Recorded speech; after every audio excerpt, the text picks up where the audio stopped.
Okay, we seem to have started. So, good afternoon or good morning, depending on where you are. Maybe even good evening. Welcome to our 205th Reading Online Sports Economics Seminar and our first of the autumn, as it now is, and definitely feels like it if you're here in the UK at the moment.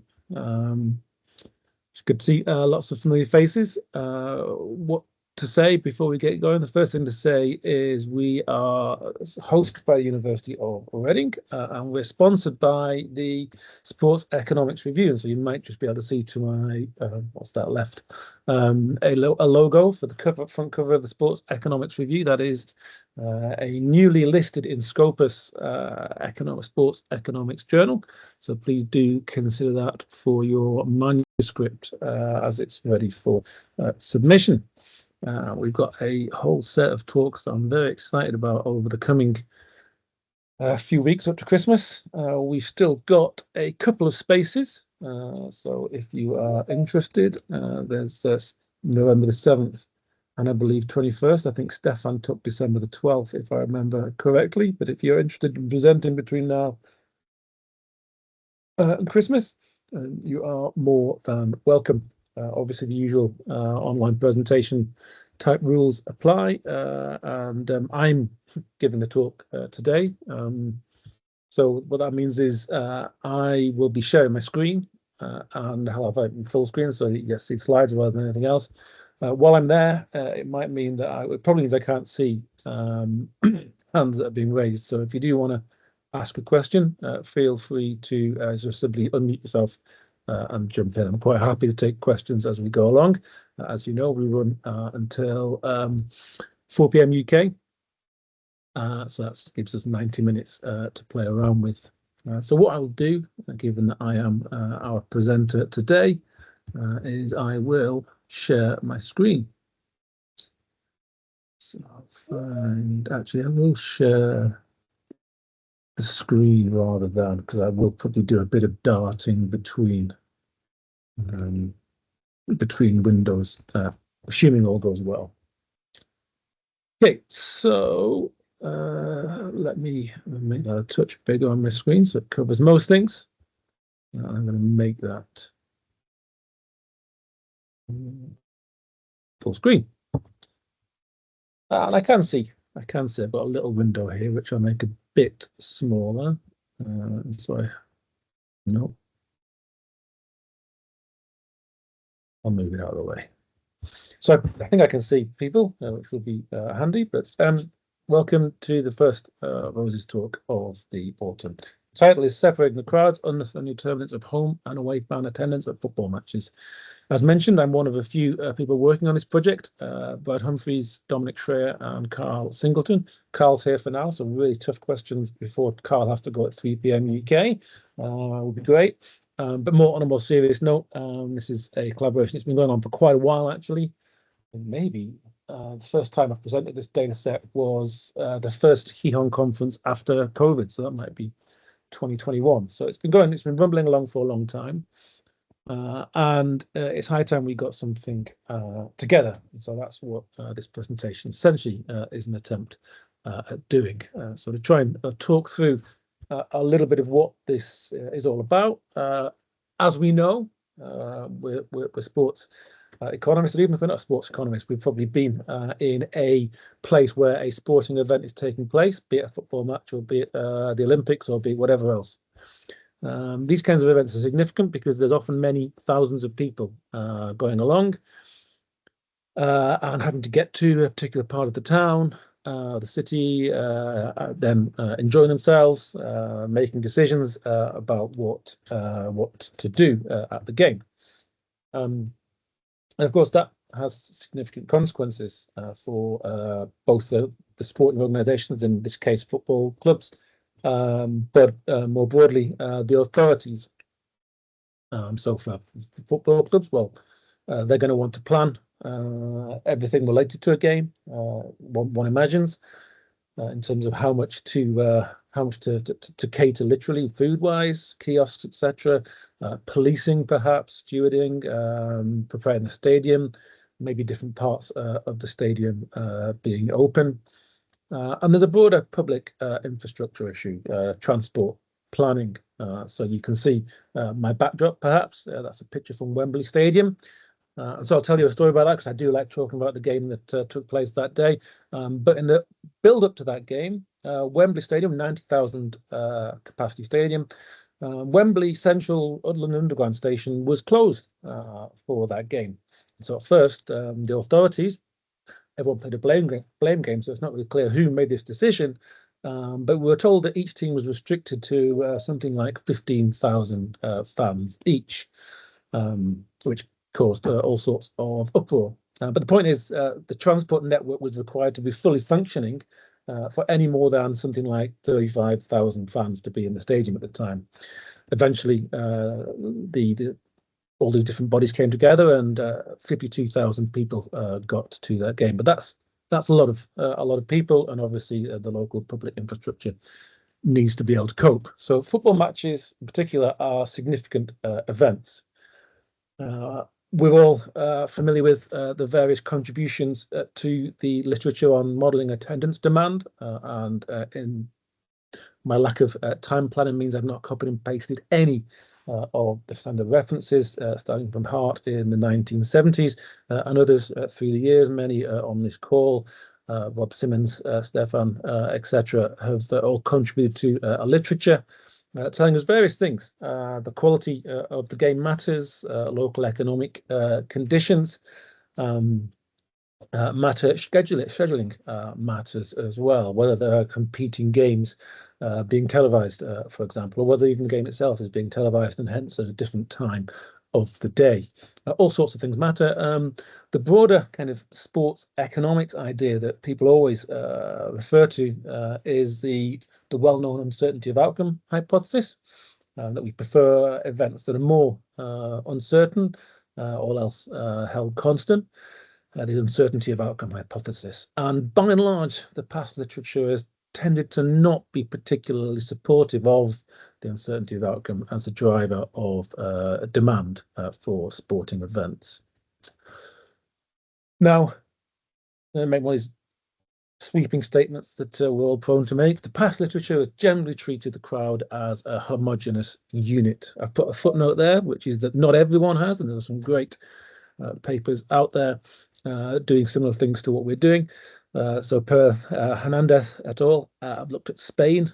They've estimated a gravity model to try and model away fan numbers at football matches in Spain. Borjas and Gasparetto looked at one stadium in Brazil where they could look at the away fans as well as the home fans.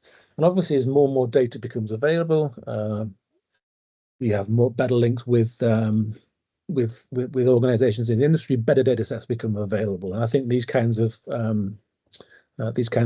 studies where we're able to split fans up are going to become something that an interesting and exciting feature as we move forward. Agia Nuri, probably pronounced her name wrong, paper with Dennis Coates, who's on the call, I believe, have looked at away fan numbers as well. And a really nice paper. Alice presented her paper, and Carlos at the Easy meetings last month in Innsbruck. But Carlos's paper looks at tourism, the impact of tourism of away fan travel, again in Spain. So that's a really interesting topic, and again an aspect that might be of interest to the authorities. Does having a team making the top division or making a higher division, does it have any kind of broader economic or even social impact? But to focus on the case at hand, I'm looking at England, and in England, certainly, and I can't really comment too much on other countries necessarily, but in England, fans traveling to away games is a historic feature, and here's where I reference our eminent sports historian Roger Titford, who's in the audience, and he will have the actual original sources of this data if you want to look at that. But these are away attendances at football matches in the Southern League, which was a competitor league to the Football League in the Football League's early days. So you can see the Southern League existed between 1894 and 1914, and essentially competing, roughly speaking, on a level with the second division, or between the first and second divisions of England, with some of the Southern League teams reaching and winning FA Cup finals. So it's a competitive league, and as you can see from these numbers, lots of fans were travelling to away games. You've got a log scale, so you've got some small numbers of fans at games, but also plenty of games with 1,000 or more fans travelling along. So away fan travel has been a feature, a historic feature in England.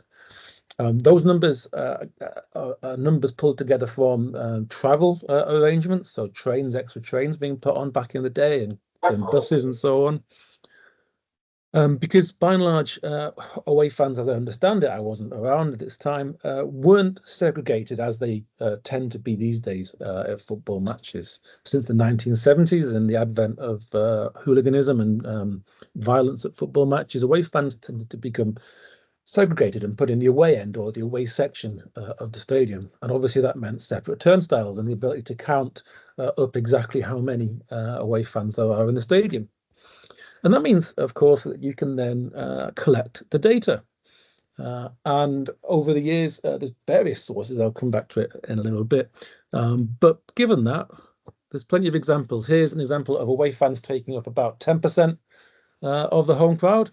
Here's also co-author Carl submitting a paper to an economics conference whilst missing an eminently forgettable match between Crawley Town and Oldham Athletic 3 years back. But that's a game where there was 248 away fans and a crowd of just shy of 2,000 people.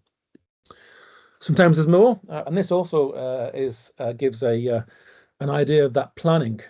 Here at Milton Keynes, they tend to allow as many away fans as want to go to a game. And you can see what they do. They open more of the stadium because, well, there's not a huge amount of demand from Milton Keynes fans for the 30,000 seats that are in their stadium. You can see the attendance was 9,000. You might not have thought that looking at that part of the stadium, given that apart from the away section, which obviously was full because the Milton Keynes would send extra pockets of tickets each time the amount that had been sold had sold out by Oldham. So that's a bit more than 10%, closer to 20% of the crowd. And sometimes that link didn't work, but I think I can get to it. No, I can't. I was going to put in a picture of a game at Halifax Town where Johan, who's in the audience, and myself were at, while the attendance was 4,202 and the away fans numbered 2,404. So as you can see, in that case, there were more away fans than there were home fans. It didn't make much difference because Halifax still won the game. But they're often a substantial part of the audience, and it does mean there's a question then about whether we should think about the crowd as some kind of homogenous home supporting group of people.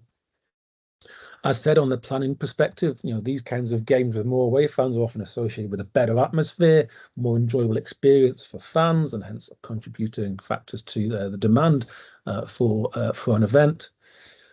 And they also represent a fan culture which differs across countries. Some fan cultures will involve similar high numbers of fans traveling, as I understand is the case in Germany. In other countries, there'll be smaller numbers of fans traveling, which I think it can be the case in, say, Spain and also over in North America, where the distances are often a lot more than they are here in England. So what I'll do today is I'll present a data set which now has over 15,000 matches that have got away fan numbers in them. I'll then present to you a model of home and away fan attendance. We'll then look a little bit at forecasting, creating a practical model for forecasting, given this importance of planning for anticipated numbers, especially if those numbers are 1, 2, 3,000, as is commonplace in the second division in England. And then finally, we'll do a little bit of evaluating the impact of fans on outcomes. That's kind of something that we're thinking about for a follow-up paper rather than focusing this paper on. But we're going to look particularly at expected and unexpected fans based on our forecasting model. Okay, so just a little bit in terms of what we're going to do in terms of the method. Nothing particularly dramatic on the methodology side of things. we're going to present a model with a lot of explanatory variables for the demand for attending football matches, both looking at the crowd as a whole, which is the normal thing to do because those numbers are commonplace, widely available all around the world. But also, then, given that we've got the numbers, we're going to look at specifically the number of home fans and the number of away fans in the stadium. I suppose it's worth pausing at that point. I've not put it in the slides, but it is worth pausing and saying that it isn't necessarily the case that all the fans that go in the home section are all fans of the home team. And it isn't necessarily the case that all the fans that are in the away section are all fans of the away team. There are sometimes constraints on the number of away tickets that can be sold in a game. So sometimes if the home sections are sparsely populated, like in that Milton Keynes example, it could be that some away fans end up in the home section. So there's certainly potential for measurement error. There's also reporting issues associated with football crowds. Historically, it was always believed that teams would underplay the number of tickets sold because these kinds of things might matter for tax type purposes. Now it's generally the case that teams overstate the number of tickets that have been sold. Arsenal are well known for this, tending to always report that the stadium is full, even if you can see empty seats. Oldham, my team, background, etc., they do report the number of tickets sold rather than the number of people in the stadium, and the difference can be non-trivial. It can be over 1,000 fans from time to time, and Dominic's done quite a bit of work on these no-shows, and so this can potentially introduce measurement error into our data set. By and large, actually, I'll come back to the reporting of it again when I introduce the data. But what we'll do is we'll throw in variables to do with the, if you like, the quality of the product, because obviously if we're thinking very simply about the demand for something, well, it depends on the quality of the product, which is going to be a function of the teams participating, their qualities, relative quality as well. Is it going to be interesting? There's going to be some sense of the attachment formed to teams, loyalty of fans, as you might call it, and whether they're going to turn up more or less in different circumstances, if the team's doing well, worse, or just they're going to turn up. And that broader event experience, the being there kind of aspect, but also the scheduling perspective there as well, potentially. And I'll try and keep these, we try and categorize these variables, not by quality, price, and income, but instead by kind of broader economic demographic concerns and scheduling concerns, footballing type concerns, and I think that's about it.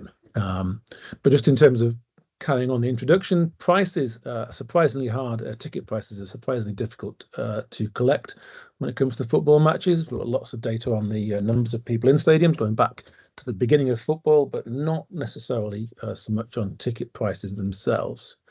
But of course, if we think about a football match, then, well, the ticket is only one small part of the overall cost. There's the travel to a game, especially for away fans. There's the time involved, again, especially for away fans.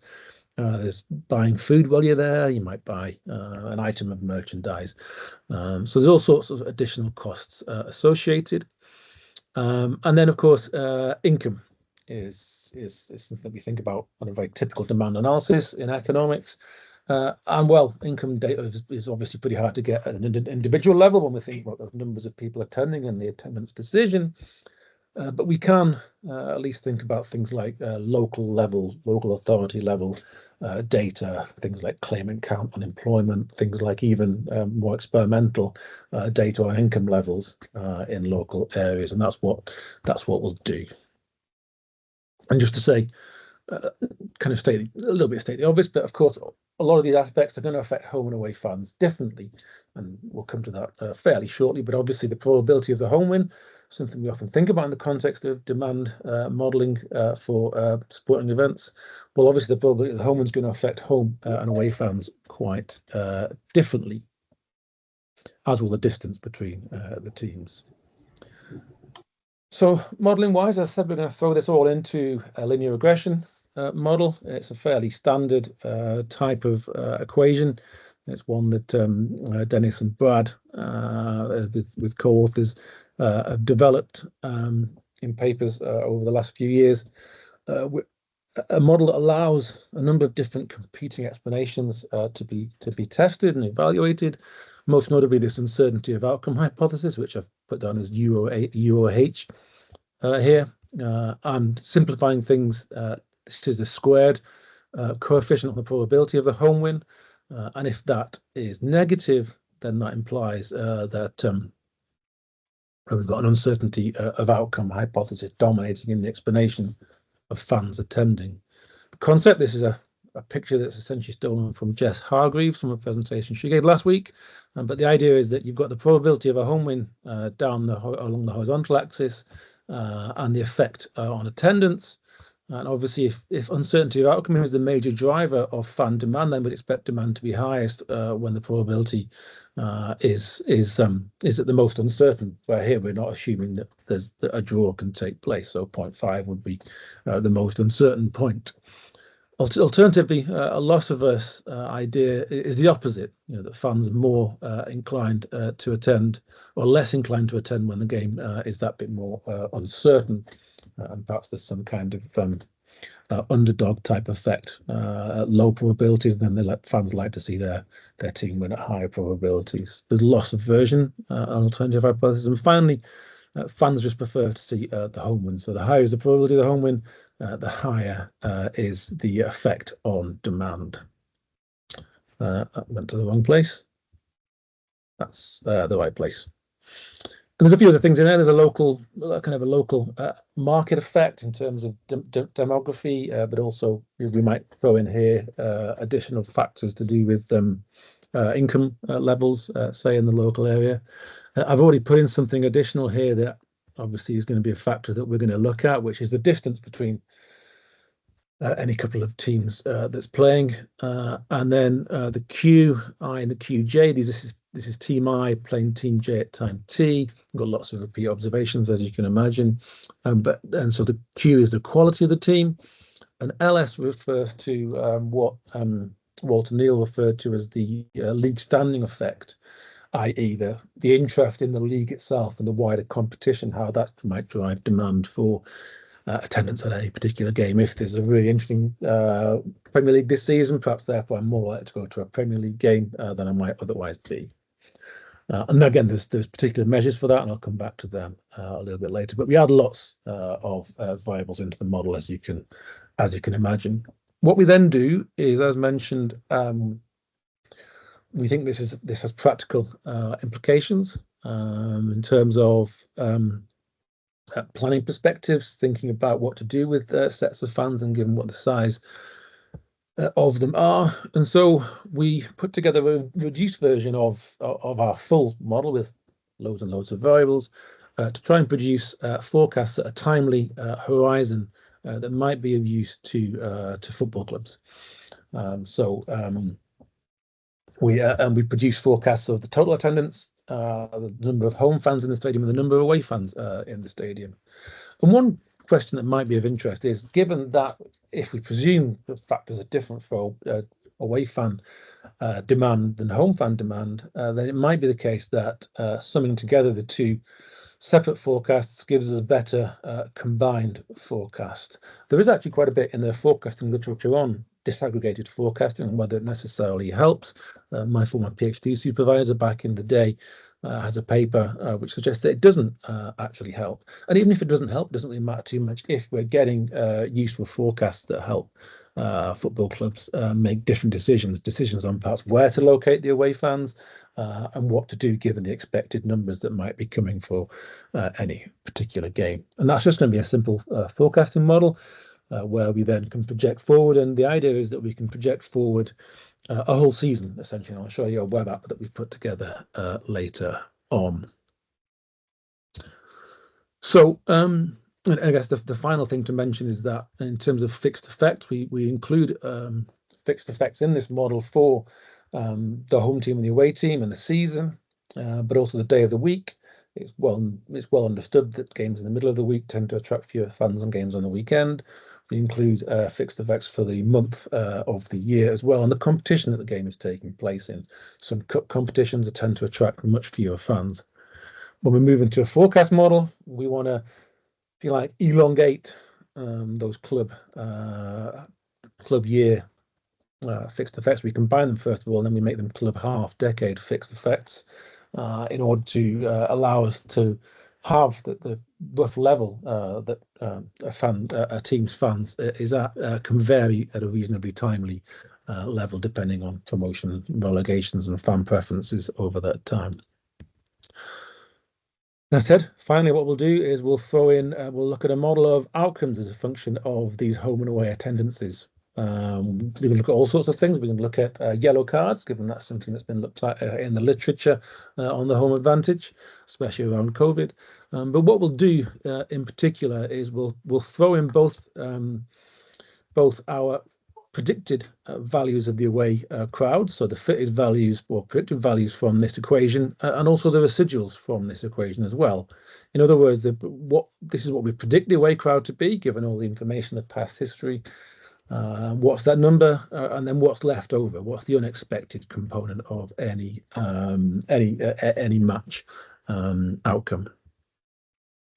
The other thing to say is that we're putting in a probability of the home win. And I don't want to spend too much time on the construction of the probability of the home win, but it's obviously important. We could use bookmaker prices, given the efficiency of bookmaker prices. What we do instead, given we've got lots of matches going back quite a long time historically, and matches where we might not necessarily have particularly good bookmaker prices, especially for cup competitions, we construct a match outcome probability based on ELO ratings and adding in league information, so specifically the goal difference, points per game, and form. We put together an ordered logic model, so that gives us probabilities of the home win draw and the away win, which again is something that ELO ratings don't do. They just give you a number between 0 and 1.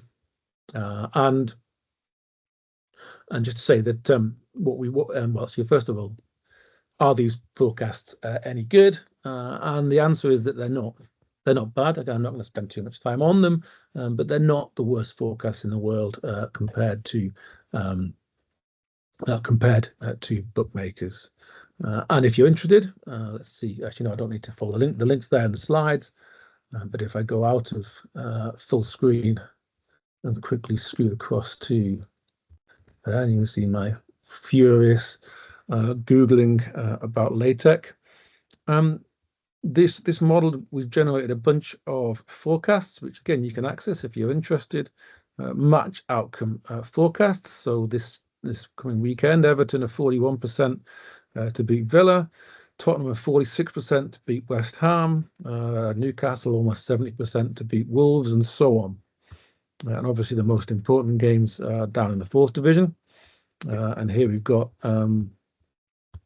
various games that took place, forecast of those games, and then forecasts of the all-important games this weekend. Tough match for Oldham. Alex Farnell was hopefully expecting with 42% chance that Crewe will beat Barnet. And again, we can evaluate these kinds of forecasts. That's what we do in this plot here, where we essentially ask, given we've got forecasts of a game at 50%, how often does that outcome occur with? Back to full screen. Back to our methodology. That's enough on methodology. We've talked through everything now, and the data. The data essentially is every football match going back to about 1989. And so, and where does it come from? It comes from the fact that obviously these clubs segregate away fans. And so some clubs, we've got information specifically from essentially gate books, be they now virtual Excel spreadsheets as they are, or back in the day, physical old books. Those clubs are Preston North End via the Football League's archive, which is up in Preston, and Oldham, of course, and then also Reading Football Club. And so we've got actual numbers from those clubs. But more broadly, teams announce the number of away fans. This is Carlisle United thanking their 600 fans that were at this game, which looks like it might have been at Harrogate. But they're announced, and if you're at a game, the announcement will say the attendance is 7,000, of which 2,000 are fans of the away team. And so these things can be collected Here's a website, fascinating if you like these kinds of things, but telling you how many Sheffield Wednesday fans were at Wycombe Wanderers a couple of years back. And so that gives us lots and lots of data. This early period here is the Preston North End gate books from the late 80s, early 1990s. And then most of the data starts to come along in the time since. In terms of coverage, let's see, this is over the last 14 years or so.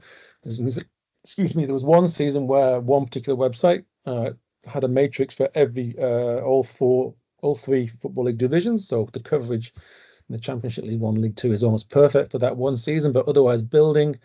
And now we have about 75–80% of games covered in league competitions each season. Do we end up with lots and lots of observations from the same teams? Not hugely, and the highest number isn't even Oldham Athletic. It's Wycombe Wanderers all the way over here. Barnet is another one that has a lot because they've got a fantastic website. As does Torquay for recording away fan numbers going back many years. And if you're interested in the network of these fans of teams traveling in different places, this is an idea of the concentration of teams in certain parts of the country. The more isolated teams, Norwich City up here, and Plymouth Argyle all the way down here, Carlisle United all the way up here, and the northeast teams. So there are areas that have got a bit more concentration and areas that are a bit less in terms of concentration, but a vast network of fans traveling from place to place. And each point on here, there are games in our data set at these stadiums. Some very few. So I've not even got down to Truro yet because they've not really entered the data set, which is another team, the first Cornish team to play in the 5th divisions of English football.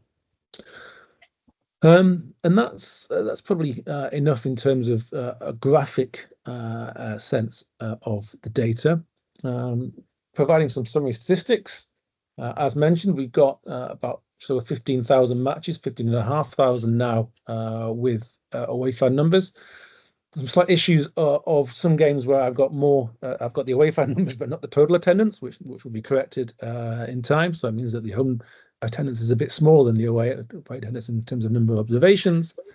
And that's a fraction of the total games that have taken place since 1989. It's worth saying that these are generally games outside the Premier League, because in the Premier League, all of the stadiums are full and all the away sections are full as well. But outside the Premier League, it's very much not the case. And you've already seen a few different photos of the kinds of lack of capacity constraints going on. But on average, 873 fans travelling to away games, with obviously a fairly sizable standard deviation as well. And the maximum, almost 10,000 fans at a game, and obviously there were a number of zeros in there as well. I mentioned economic demographic variables. So we've got population estimates year by year at local authority level.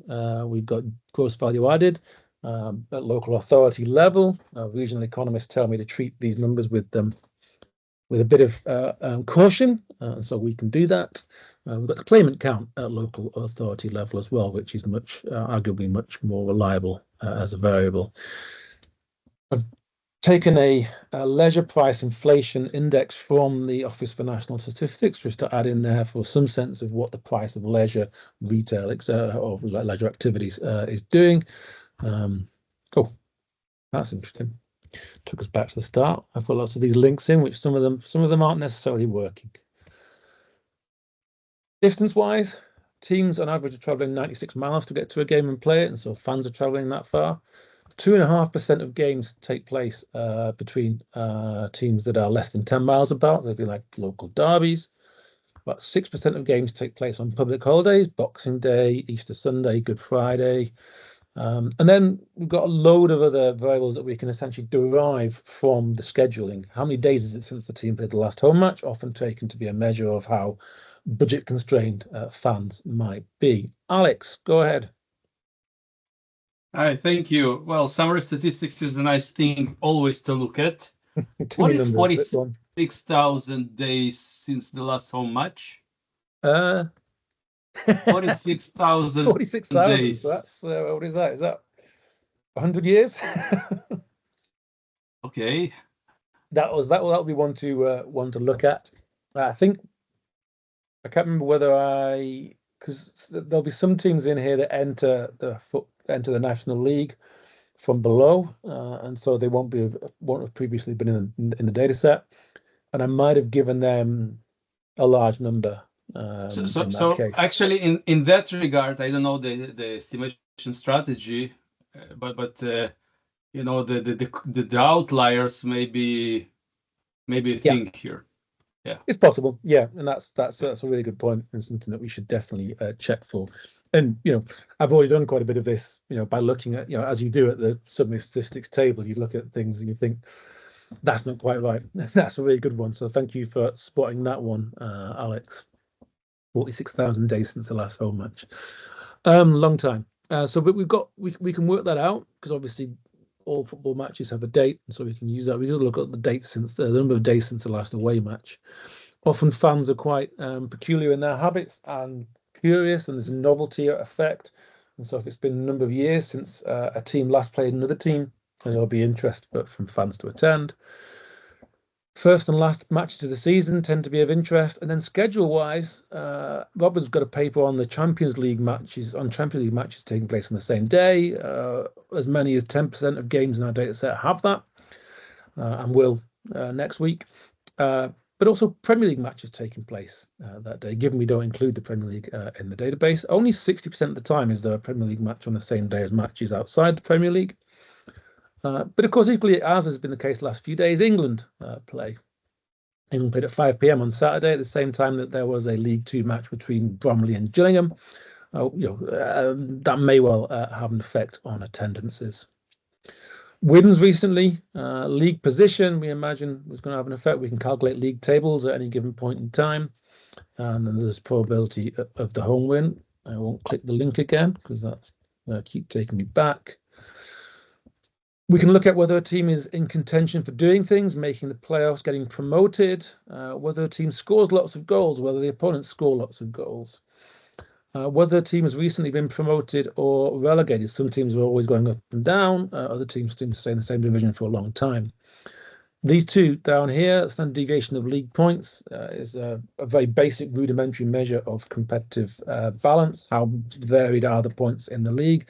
I'm aware that it should almost certainly be as a ratio of the ideal standard deviation. But then in terms of that league standing effect, one of the measures that Dennis and Brad's papers use is the total changes in league standings at any given point in time. So between what we put in is the total number of changes in league standings from the last set of matches, essentially. And finally, we add in from the nearest weather station weather data on temperature, wind speed, and rain. So what do we find? Moving to results, we find this first of all, this is looking at the total attendance. So these first two columns are the total attendance in a match. Then we've got the home attendance, so that's the total minus the away fans, and then two columns here for the away fans. So this first column is all observations, so going back to 1989 and not worrying about whether we've got away fan numbers for that match. And then this column is only focusing on matches for which we've got away fan numbers. And so obviously that restricts the sample size significantly, but still 15,000 matches is a good sample. And so what have we got here? Well, we've got the league position for the home team, league position for the away team, but then we've got the probability of the home win and the probability of the home win squared. So these two terms to think about the uncertainty of outcome hypothesis. And if you recall, the idea was that a negative coefficient on the squared term was the uncertainty of outcome hypothesis, and a positive one was this loss aversion, so a U-shaped quadratic relationship.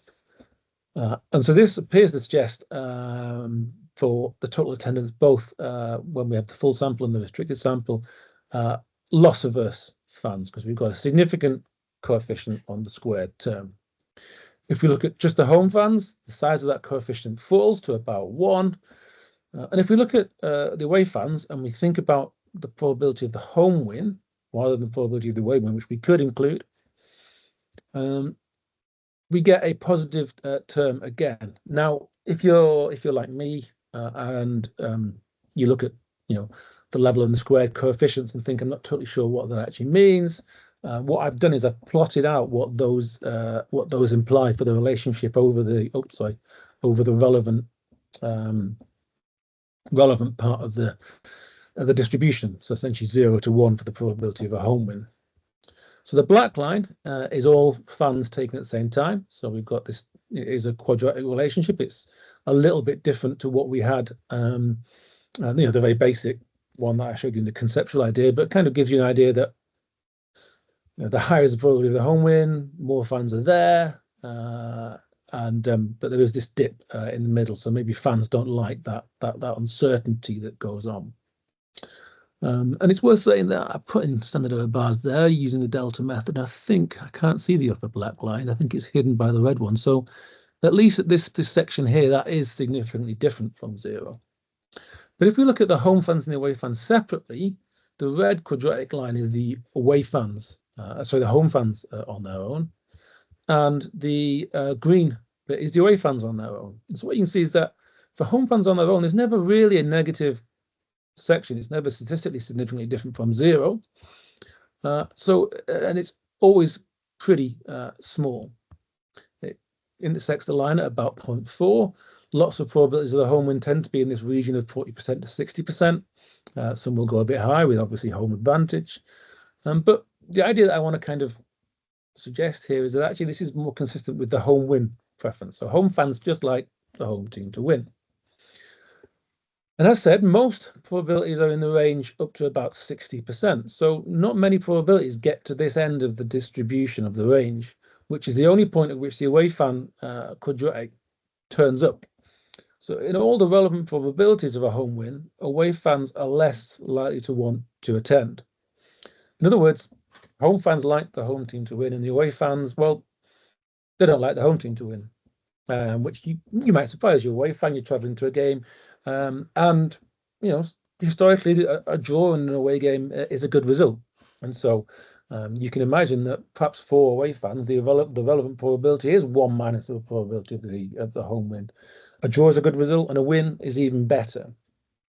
So this is the first thing that we get out of this, and all the subsequent models where we had loads more variables into the model. This pattern holds the same.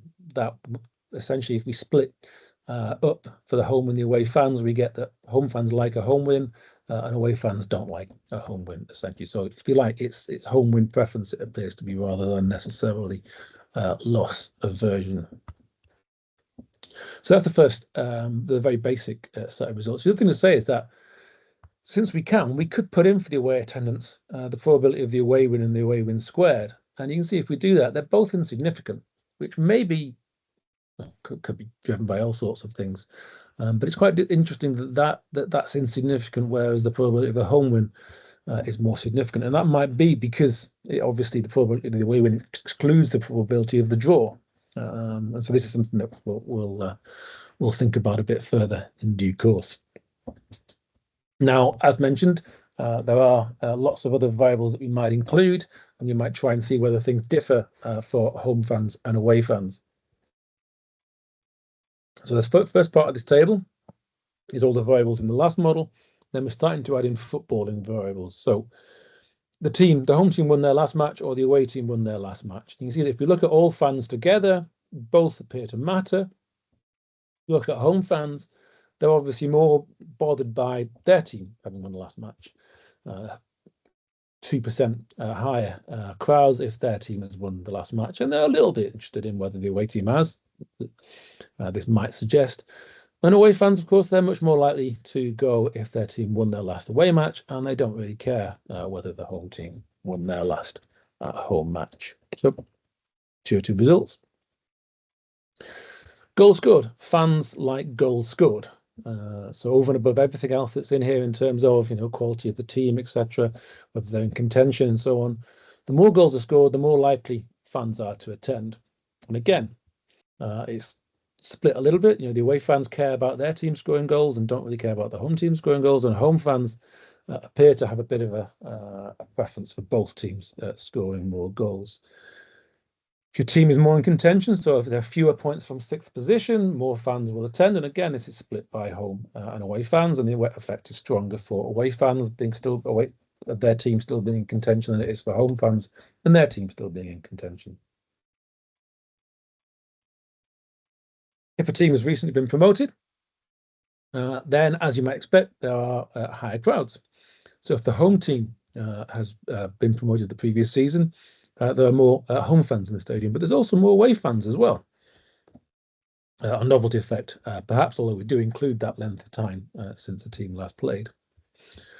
And if the away team has been promoted, well, there you go. We've got almost 30% more fans in the stadium, away fans in the stadium. And there are also some evidence that home fans are more interested if the away team's just been promoted as well. And interestingly, the effect for their own team appears to last more than one season. So it appears that away fans are 6% more likely, roughly speaking, to go the second season after their team has been promoted. And there's a relegation effect as well, which is also positive. So away fans are more likely to go if their team was recently relegated. And again, that might be a novelty effect, but, and it's in the scheduling, yeah, I must have put it in the scheduling one. Some of the variables you can't be sure how to categorize them, but there's a novelty effect as well, and there's an effect over and above that. And again, it could be to do with the fact the team is doing better, but then we're including how good the team is in terms of whether it's in contention and its league position, and over and above that, even relegation appears to add more fans. And so over the last year, I've been involved a little bit with the National League's campaign to try and add more promotion spaces. The National League only gets 2 promotion places into the Football League. And one argument might be that more promotion and relegation means there's more interest in the game. Obviously, you can't say too much about that because we've not got any variation in the relegation and promotion over our sample period. But nonetheless, there's a suggestion that the movement up and down the divisions of teams does generate higher or larger crowds. There's a fairly non-existent effect of the competitive balance and the league standing effect as well on this table. Scheduling wise, we can ignore most of these. Again, these are the ones that the basic variables. The distance matters, of course. So add 10 miles and you decrease the away attendance by about 7%. Add 10 miles and you decrease the home attendance by 0.3%. So obviously a stronger effect for away fans. A local derby effect obviously increases home fans and away fans. Away fans more like more than 30%. Home fans 15% or something. So a bigger effect for away fans than home fans. Kickoff times. These outside the Premier League have only recently been something of contention since the Championship has always had 1 or 2 games outside the standard 3 p.m. Saturday slot or 7:45, 8 p.m. on a midweek. But lower than that, it's only really been the last season and the current season that there's been any early and late kickoffs of which to speak. And so that might explain why there's no real effect when others that have looked at kickoff times have found significant effects on attendance. Public holidays increase attendances, especially for away teams, over more than 20% higher, less than 10% for the home team. Days since the last match, as mentioned, some teams got 40,000 days since their last home match. But assuming that we can rely on these coefficients, there's a small positive effect. The more days you've gone since the last game, the more that your budget has recovered from the expense of the last game, the more likely you are to attend. And again, it's split out by home and away fans. And that novelty effect, years since teams played each other, is quite significant, albeit quite small as well. And then first and last matches. But moving on to England. If England are playing as they have been the last few days, there's an effect. Away fans appear less likely to travel. If England are playing that day, either day before or after, doesn't really matter too much. Home fans appear to be more likely to attend if England have played the previous day. And then Champions League, there are fewer fans attending significantly away games if there's Champions League matches that day, and these, of course, will always be midweek games. Finally, the Premier League. The Premier League appears to have a negative effect. So Premier League matches taking place, negative effect, although it's mainly channeled through away fans rather than the home fans. Table goes off the bottom of the slide, but what does this say? This is the effect of out of population, first of all, the local population, and then local GVA, gross value added, and the claimant count. Most of these variables tend to be insignificant or for the population negative, which may reflect the relative types of areas and local areas in which football clubs are based may also be affecting the kind of the attractiveness of a place to go to, its transport connections as well, but they're negative, generally insignificant for income levels and the claimant count, and also leisure price inflation. Finally, weather-wise, just skipping off the page down there, when we're looking at only our 15,000 matches, by and large, the weather effect is insignificant, although more fans on a hot day, fewer fans on a windy day, more fans on a rainy day as well, but all generally insignificant effects. Okay, so that's looking at the demand, and you can see clear differences between home and away fans. In terms of their likelihood of attending matches, with public holidays, with form of the team, with other kinds of factors affecting away fans more than home fans. And as I said, this might be a practical.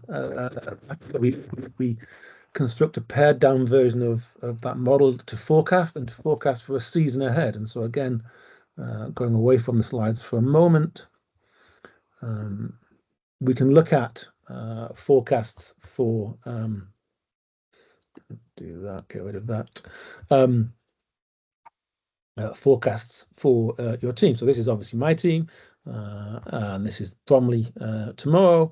Forecast total crowd 6,167, of which we're expecting, or the model is expecting, a mere 127 away fans to attend. Now we can look at past matches as well, and if we do, this goes back to 2012, lots of historic matches, and we can look at summary metrics, and we'll look at a few of those in a second in the slides, and a few other bits and bobs that might be of interest in terms of thinking about these things. We can look at other teams as well. We could look at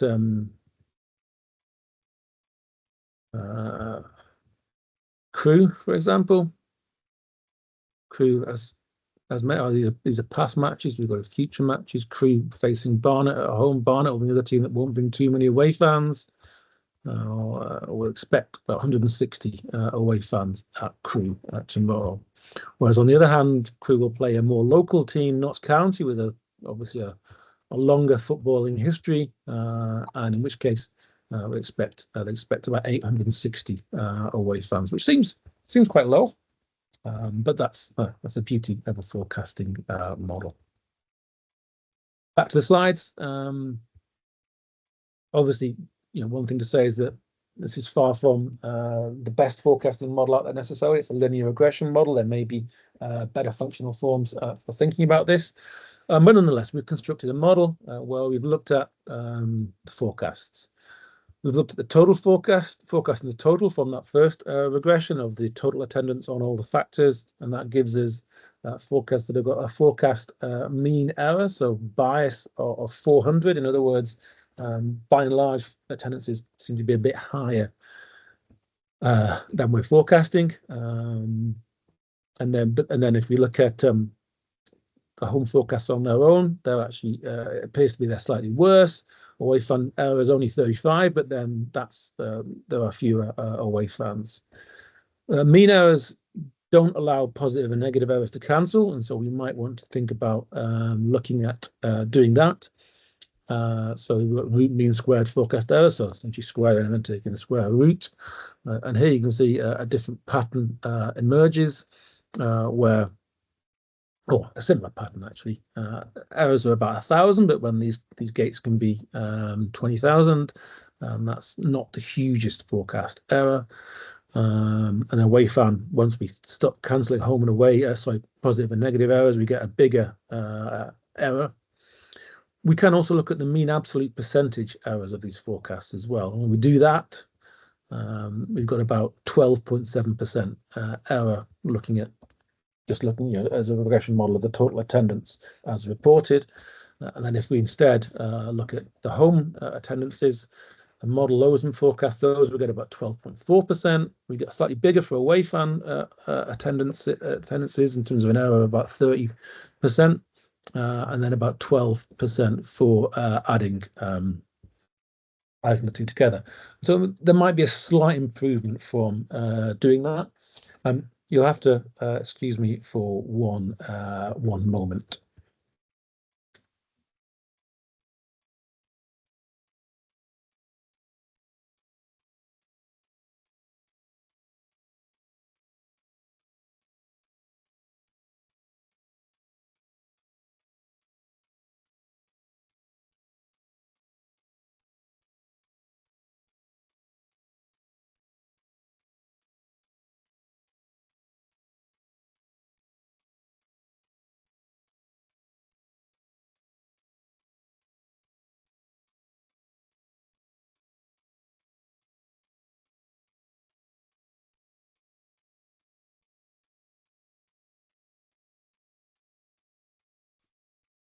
My apologies. My wife had to have a hospital procedure, and my kids just got home from school, and so came to an empty house. So my apologies for that.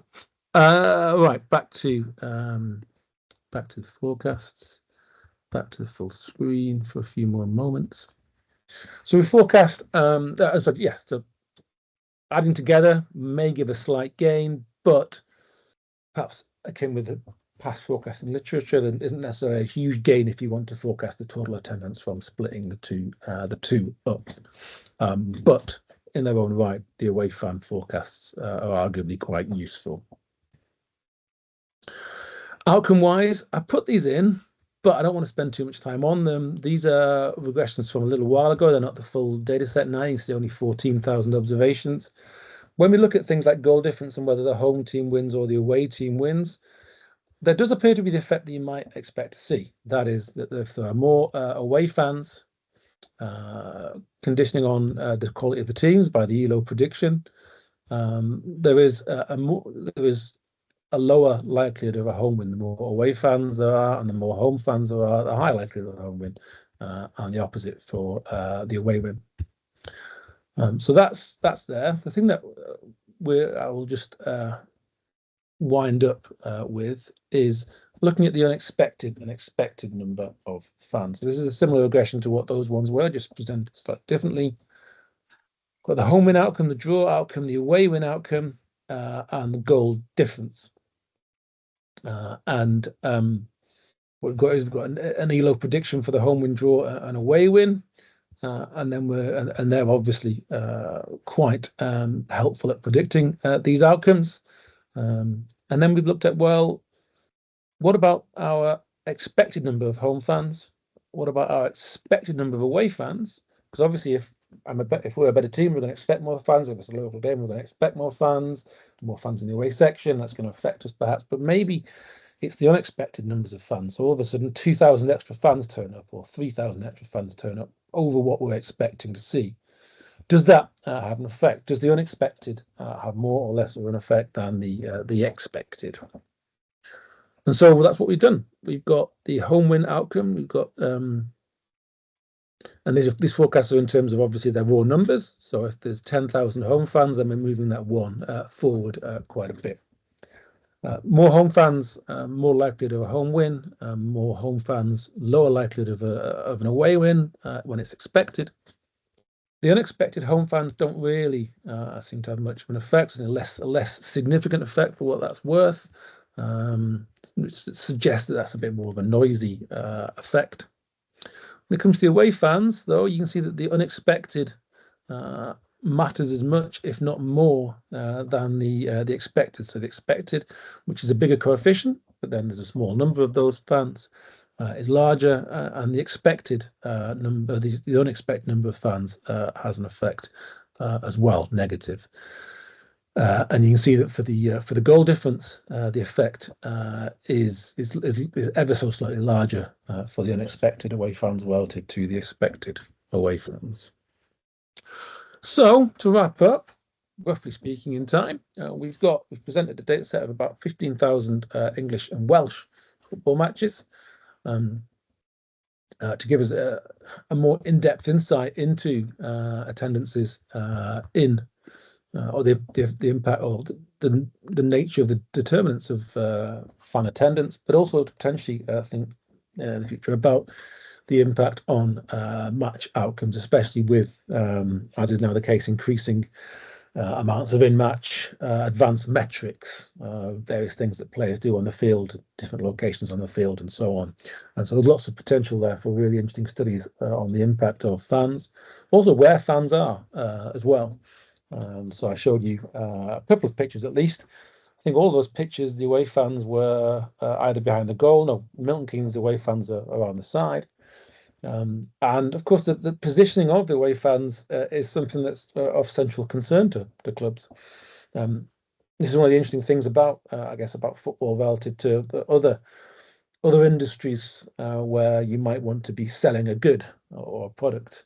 The comfort and the fan experience of away fans isn't really a particularly large concern for home teams by and large, given that the objective is to win football matches, and so you see a lot of decisions being made which aren't to maximise the away fans' experience at Oldham, not least in part as a result of my talking about this research. The away fans are stuck at the back of a pretty nasty old stand where they get exhaust fumes and it's all a bit miserable. And so that's one of the I guess one of the interesting aspects of the football industry is that the consumer experience isn't necessarily the first thing on the mind of those that are making the decisions. But nonetheless, we've got a model. We presented that showing that away fans are driven by different factors, relatively speaking to home fans. And there's evidence that number of away fans and indeed home fans matter for outcomes, both the expected number of fans and the unexpected number of fans. In time, all this will be made available, the data set in particular will be made available, code, etc., over and above what the apps that I've shown you already, web apps. And if in the meantime, before we make it fully available, you're interested in the data set and doing things with it, please do get in touch. So I'll stop there and I'll happily take questions. Thank you very much, everyone.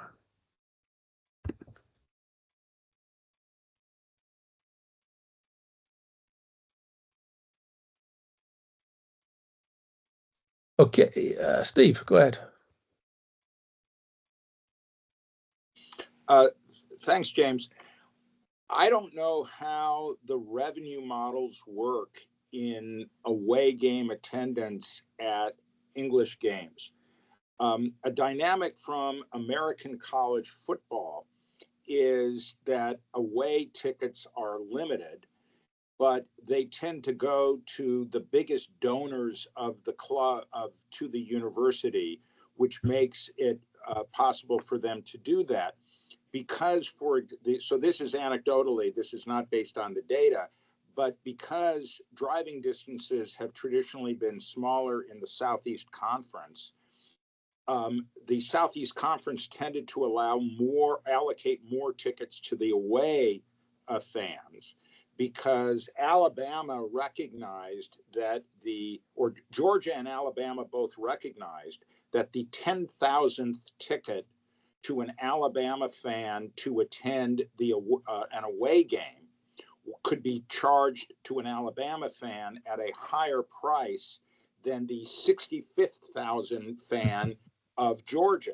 So they added more, and there's a clear revenue model of generating levels of membership that would allow people to do this. I know, again, anecdotally, that this is true in Britain, in the sense that, based on my last name, I have become a supporter of the Ross County Football Club in the Scottish Premier League. And I once suggested to somebody that I could go catch one of their matches in Glasgow.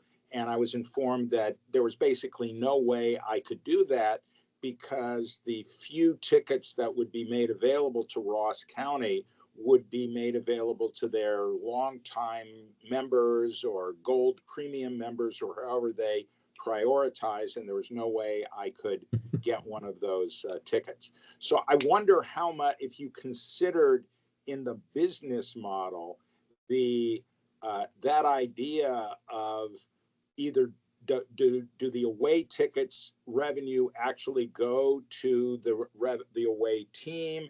Is it a reciprocal agreement?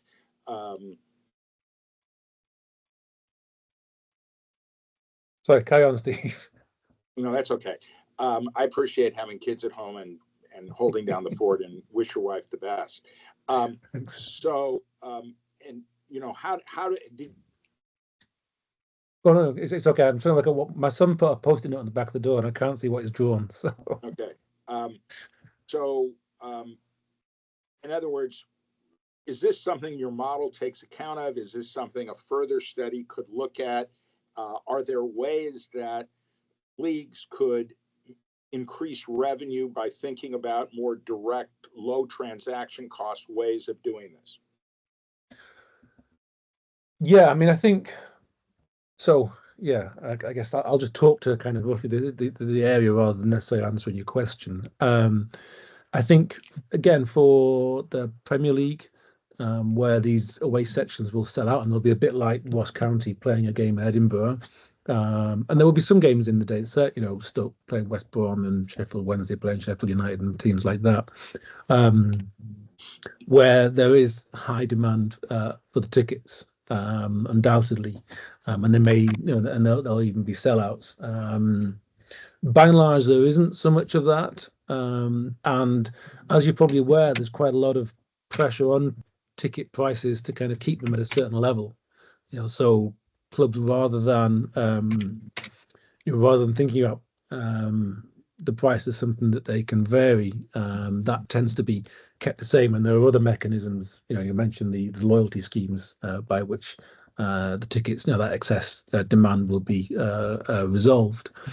There's lots of campaigns like 20 is plenty and so on. So that teams shouldn't charge more than £20. And I think if you go back far enough, there was a little bit of a spell, I think maybe 15, 20 years ago, where teams were trying to put up the prices of away tickets to higher levels than the home tickets, which fairly quickly became something that was not something that should be done. I can't remember if there was specific regulation about that, but obviously you can imagine that probably it's more likely that fans would choose to enter the home terraces or the home part of the stadium if the price was cheaper. But suffice to say, we have not really looked too much into the price side of things, just because we don't tend to have that information. But I think it's a really interesting question, something that would be nice to be able to think a little bit more about for certain. Thanks, Steve. Right. Georgie, I'll come to you in a second.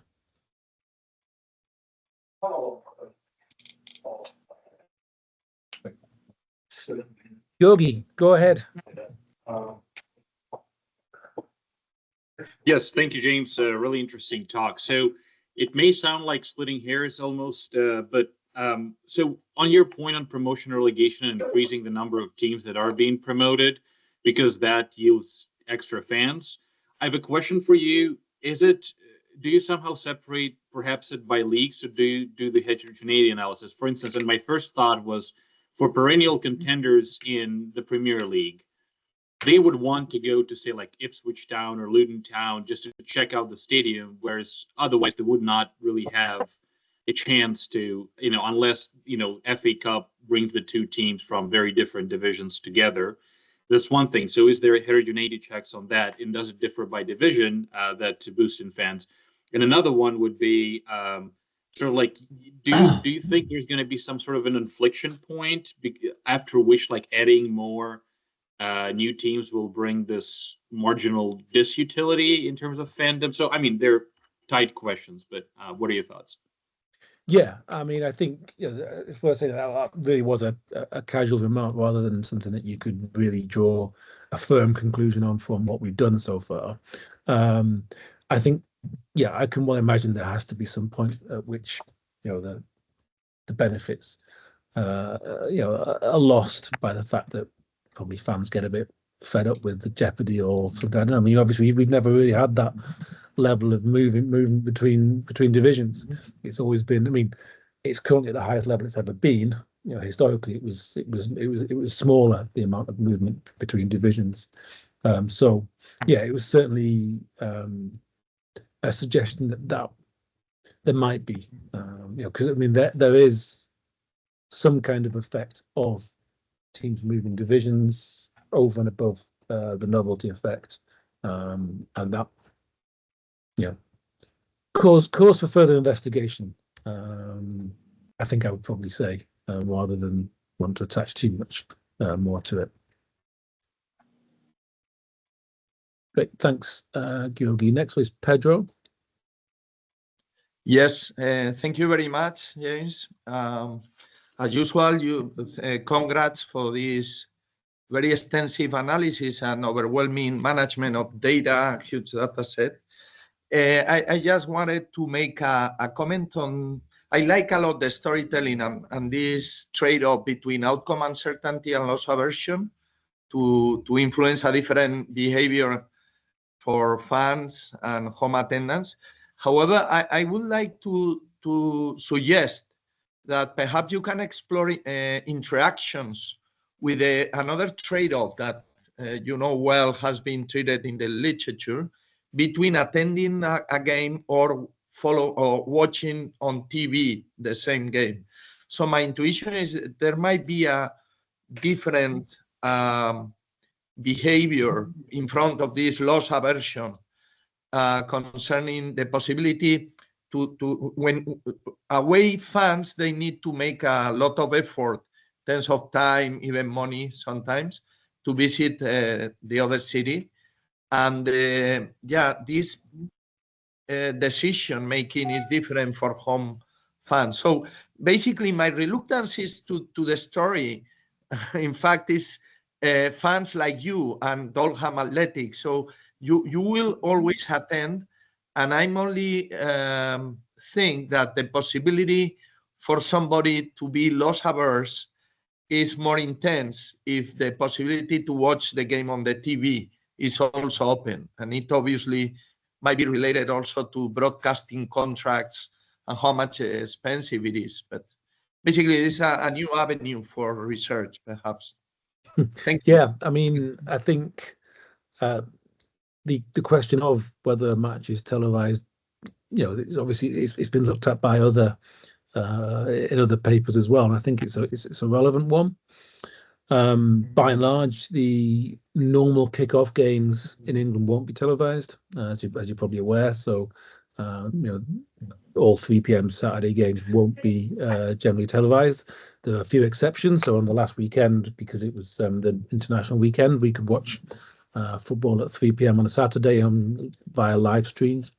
But by and large, they're not. The television coverage isn't necessarily that extensive. But I think you're right to make the point. I mean, two things. Obviously, one is that the scheduling question is a function also of potential demand by fans, and obviously a game is often scheduled to be 12:30 if it's a local game, to discourage the lots of fans that are going to turn up from drinking too much before the game.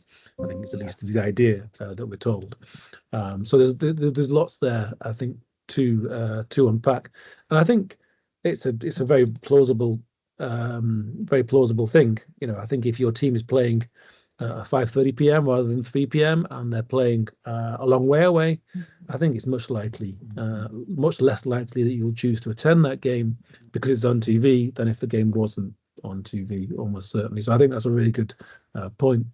It's one that we haven't put in there other than to flag up the fact that these games were early or late kickoffs, which means by and large they're more likely to have been televised. So it could be it's some kind of mix of the games on TV and it's harder to get to at that time of the day because you've got to start traveling early on a Saturday or travel late on a Saturday, and things tend to travel networks tend to shut down at the extremes of the day. So yeah, absolutely. Thanks, Pedro.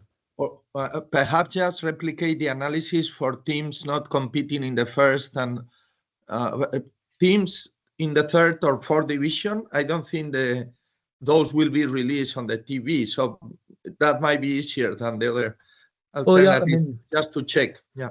One of the interesting things is that they are now. So basically over the last season and a bit, the third and fourth division have had games televised. The early kickoff games, so 2 games per division most weekends. But again, that gives potentially quite interesting variation to look at. So it's something that we'll certainly do. So thanks, Pedro. Dennis. Hi, James and everyone. So you mentioned my paper with Elise and Arne Feddersen. Elise gave that, as you mentioned, at the Easy conference, and the reaction was somewhat split. And the split was sport management types said this is absolute bullshit because we can't use this to guide club decisions on how to market the games to attract fans. So who cares about any of this crap? And I'm afraid you're going to get exactly that same kind of reaction from a sport management crowd. Why do we care about any of this crap? I pushed back pretty hard on that, as you might imagine, but that's the sort of reaction one might get if you have variables that clubs have no control over, which every single variable in your model is something they have no control over, right? So I just be aware of that. Now, you saw me present it, right, in Peru. You saw me present it in Peru. And what I wanted to point out there, and I think is relevant here as well, is that each away club, the fans of each away club behave differently or may behave differently. Yeah. And in your model, every away fan, regardless of any club that they're a fan of, is responding exactly the same to the same circumstances. And I'm not sure that I buy that. You have a lot of data. I would really be tempted to try to do it level by level. I'm sorry, because there may be a difference between fans of the 5th division and fans of the 2nd division, and then of course clubs as well. So I think that last point kind of echoes a little bit what Pedro said about a distinction between the division levels, but not related to TV, just because the markets are smaller and the fan base is smaller and so on. So anyways, that's just a couple of thoughts for you.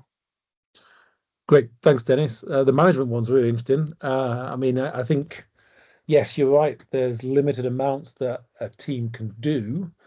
I understand that some kickoff times will be a joint decision of the clubs plus local police, and so in that case, understanding a bit more about expected numbers, could matter. When the numbers might vary as they do. There's quite a high standard deviation there when it comes to away fans.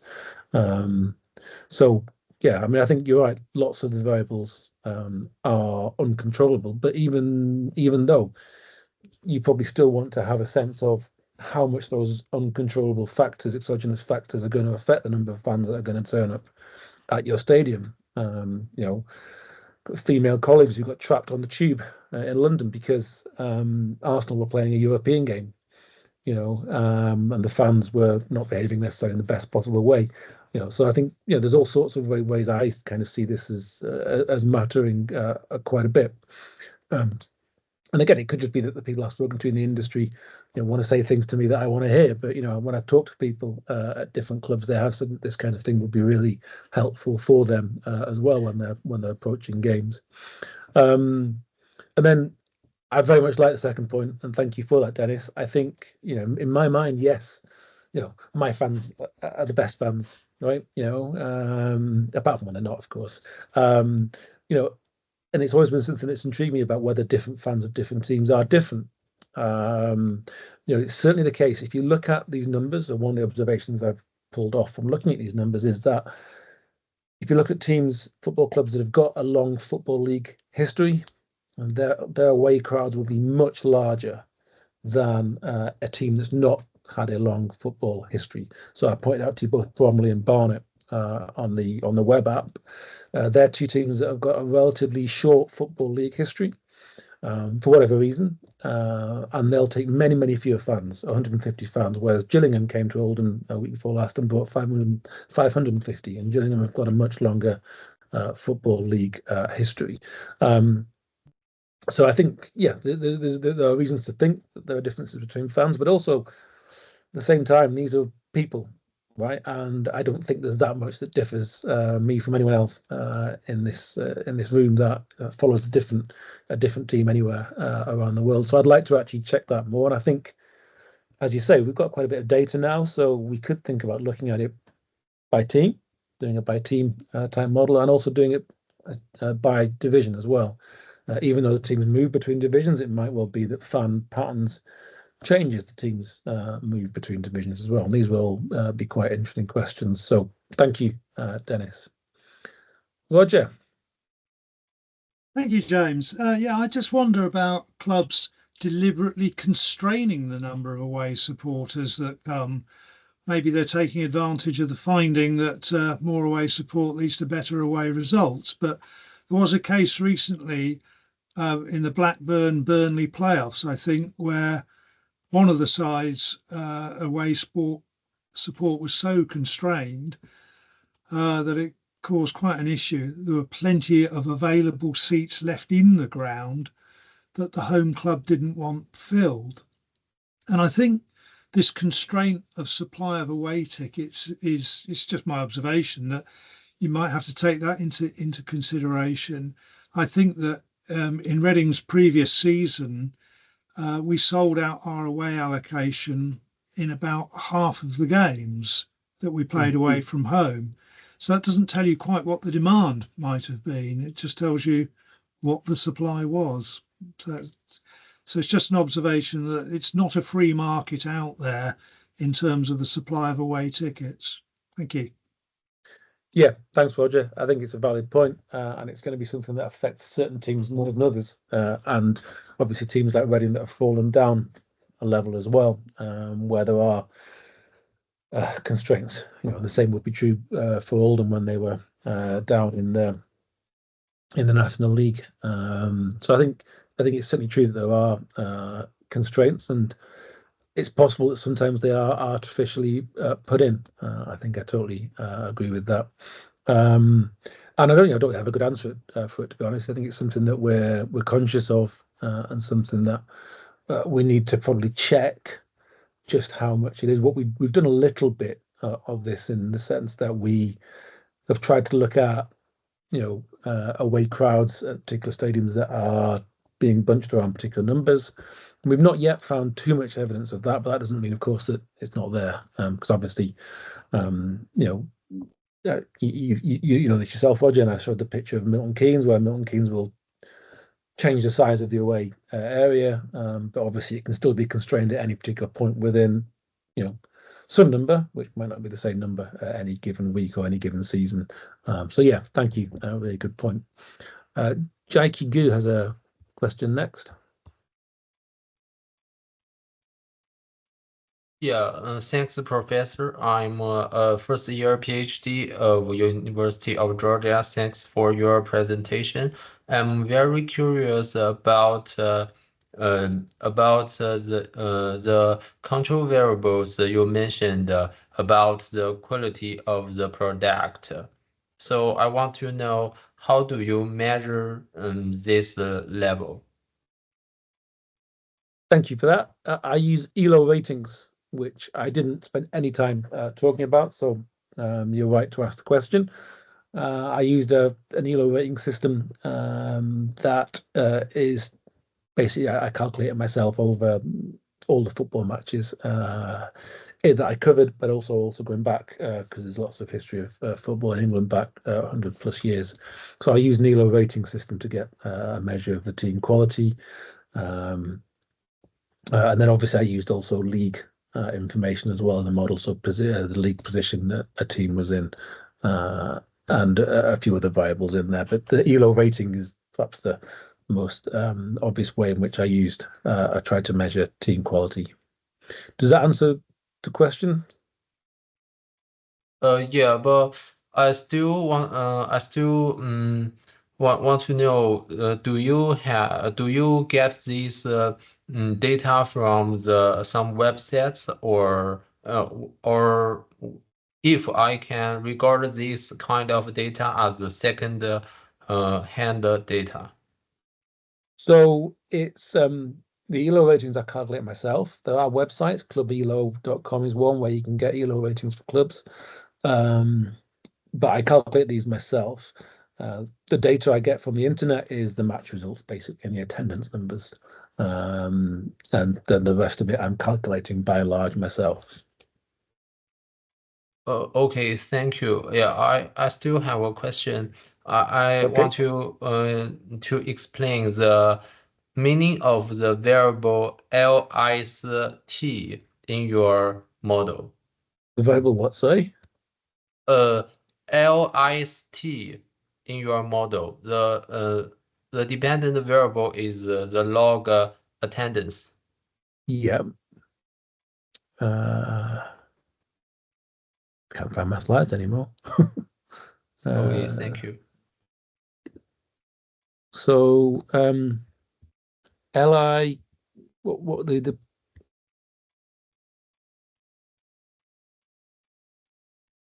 you want to tell me which slide it was on?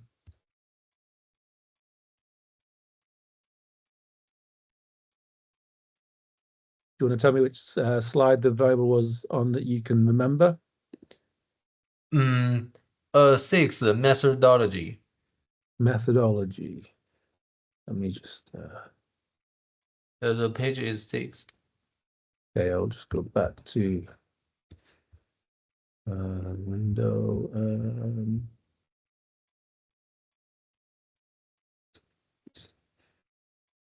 So 6.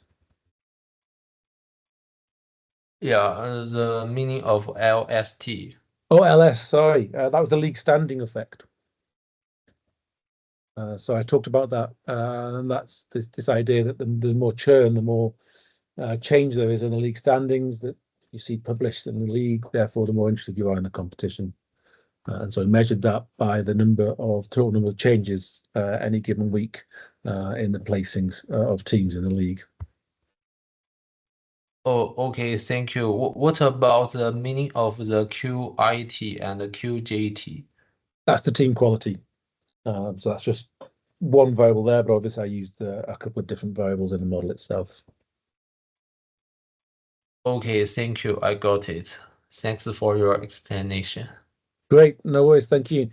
Stefan, we've got a couple of minutes. I'm sure you can ask your question very quickly. Yeah, I'm sure I can actually. Yeah. So nice paper, James. And so I think this is really implied by a lot of the comments that you got, which is you really don't address the endogeneity issue as directly. And surely you should. Demand studies have largely gone out of fashion in economics, right? We don't do a lot of demand studies anymore, precisely because of the problems of endogeneity.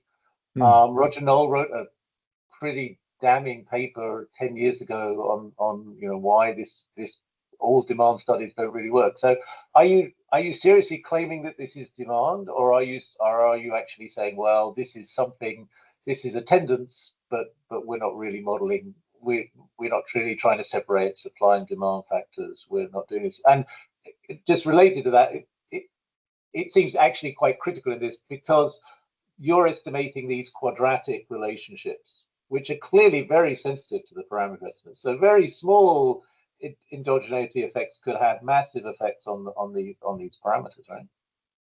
Yeah, absolutely. I mean, I've tried to avoid ever using the word demand. I mean, obviously, I used it kind of introducing the literature, but I've tried, and maybe I've failed. On the title of the slide, it says separating the crowds, understanding determinants of home and away fan attendance at football matches. Oh, okay, good point. Good point. I'm trying, Stefan. Well, I think it's probably just best to say so outright. I mean, I agree. We all know it's a problem. We all want to model attendance, and so we just have to come out front and say, well, we're not sure if it's demand, but we still think there's something interesting here, and to say how that relates to what we can say and what we can't say. I mean, I think knowledge of what we can't say is quite useful. Yeah. I think that's a very fair point. Thank you, Stefan. And make sure that we write it more carefully. Because I agree with what you said. I think there's something of significant interest in this. But of course, you do have to be cognizant of the fact that you can't make any kind of real causal claims given endogeneity. So thank you, Stefan. We've run over past 4 p.m. My apologies for that. Thank you, everybody. It has been a great pleasure to see so many faces once again. We will return next week. We've got Patrick Noose from the Haller Institute of Economic Research presenting on chess, captured by conflict, examining the consequences of war on the board. So look forward to seeing many of you next week. And I hope you have a good weekend in the meantime. Thanks, everyone. Bye-bye. Thank you. Bye.